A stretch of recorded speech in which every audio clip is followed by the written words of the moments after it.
Continuons à travailler l'idée de caractériser intégrable sur un segment. Donc je vous rappelle que je cherche à vous apprendre à manipuler cette caractérisation C2 qui traduit l'idée d'intégrable. Et donc on va faire un petit travail. Avant de prouver qu'un booléen C2 est vrai, on va apprendre à l'exploiter. Quand on a une fonction f que l'on sait être intégrable sur un segment. Le plus simple, c'est qu'on regarde ensemble des exemples. Alors voilà, je vous propose cette fonction x puissance 12. Je vous rappelle que 12 est mon nombre préféré.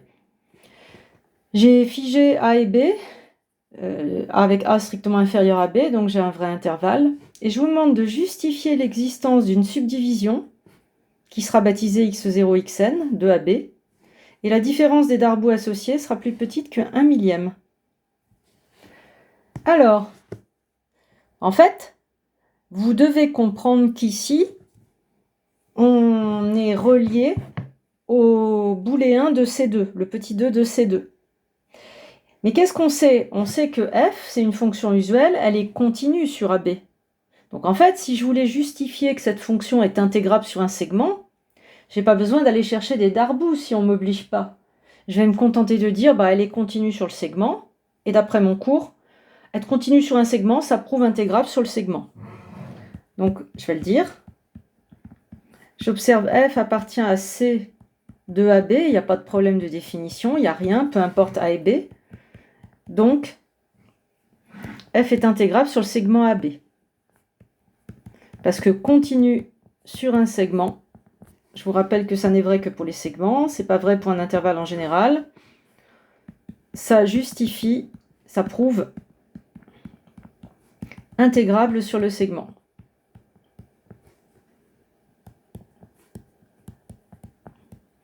Du coup, je n'ai pas besoin de m'interroger sur la valeur de vérité du booléen C2. Il est vrai, puisque j'ai donné un argument plus simple, la continuité.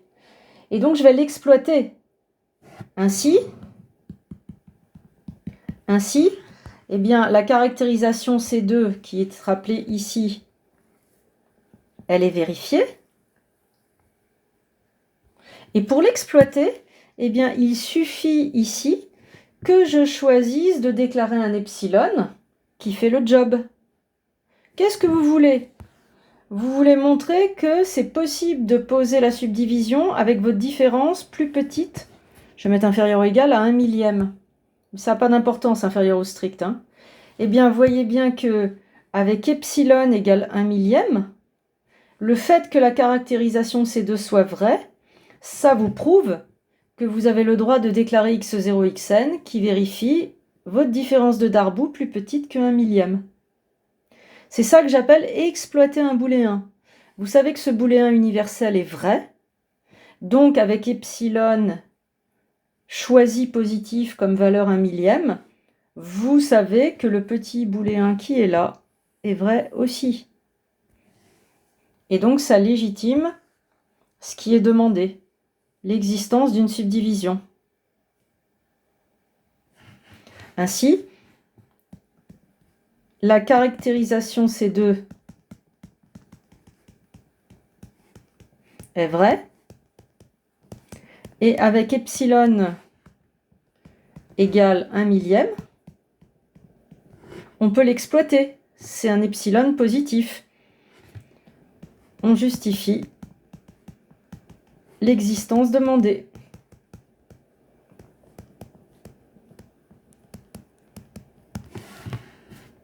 Autre exemple. Donc ça va être tout le temps ça, le réflexe. J'exploite ma caractérisation car j'ai justifié la continuité, donc mes darboux ils sont aussi petits que je veux. Je peux déclarer une subdivision telle que ma différence de darboux, je la maîtrise en fait. C'est ça le résumé, l'idée, si j'enlève les notations. Donc là, autre exemple, j'ai donné l'inverse. J'ai figé epsilon. Je vous demande de justifier l'existence d'une subdivision de l'intervalle 1, 3. Votre différence de darboux est plus petite que le epsilon qui a été déclaré. Pareil, ma fonction, qu'est-ce que je peux observer? Elle est continue sur un 3. Il n'y a pas de problème de définition pour l'inverse. Continue donc intégrable sur un 3, donc la caractérisation C2 est vraie. Et donc, dès que je fige epsilon positif, ça me donne le droit de déclarer x0, xn associé. Il n'y a plus qu'à rédiger. J'observe f appartient à C de 1, 3. Donc f est intégrable sur 1, 3. Donc le booléen C2 est vrai, et donc on peut poser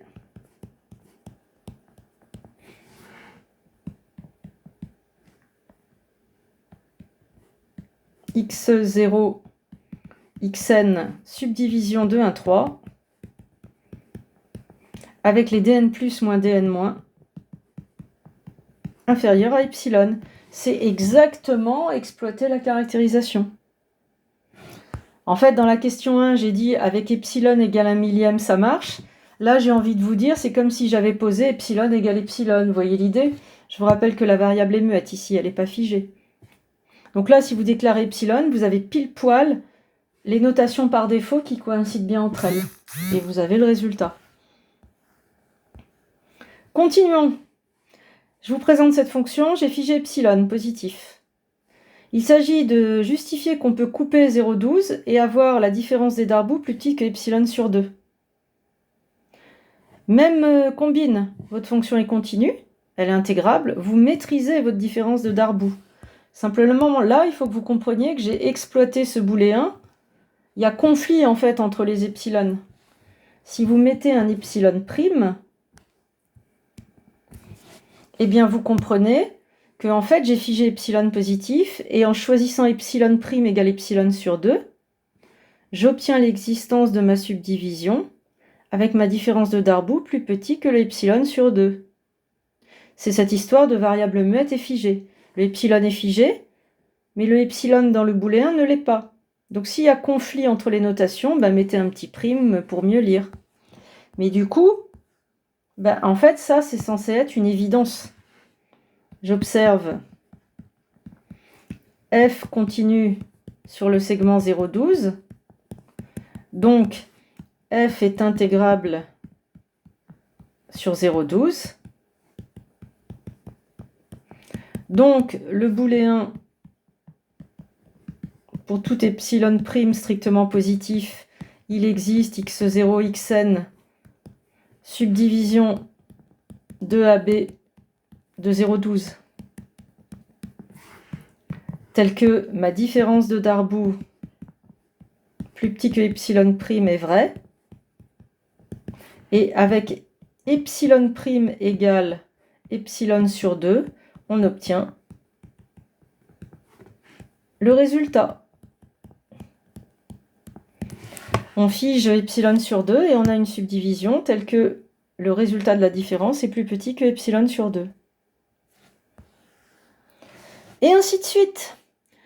J'ai l'air de compliquer les choses, mais en vérité, c'est juste qu'il faut comprendre les notations. Voici ma fonction, je fige epsilon. Et je demande une subdivision de cet intervalle. Comme mon epsilon est figé positif, il n'y a pas de problème avec ma fonction ln de x, elle est bien définie continue sur ce segment. Il n'y a pas 0 dans ce segment, il n'y a pas de négatif. Et donc, c'est toujours pareil. J'observe f appartient aux fonctions continues du segment epsilon sur 12, 1. Donc, f est intégrable sur ce segment.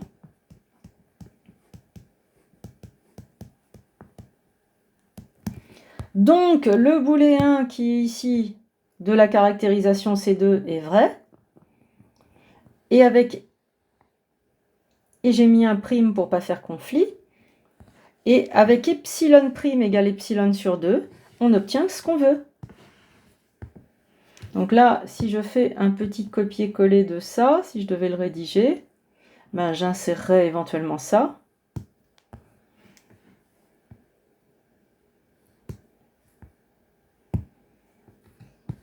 Donc, c'est vrai. Et avec epsilon prime égale epsilon sur 2, on a l'existence de x0, xn, subdivision de 0,12,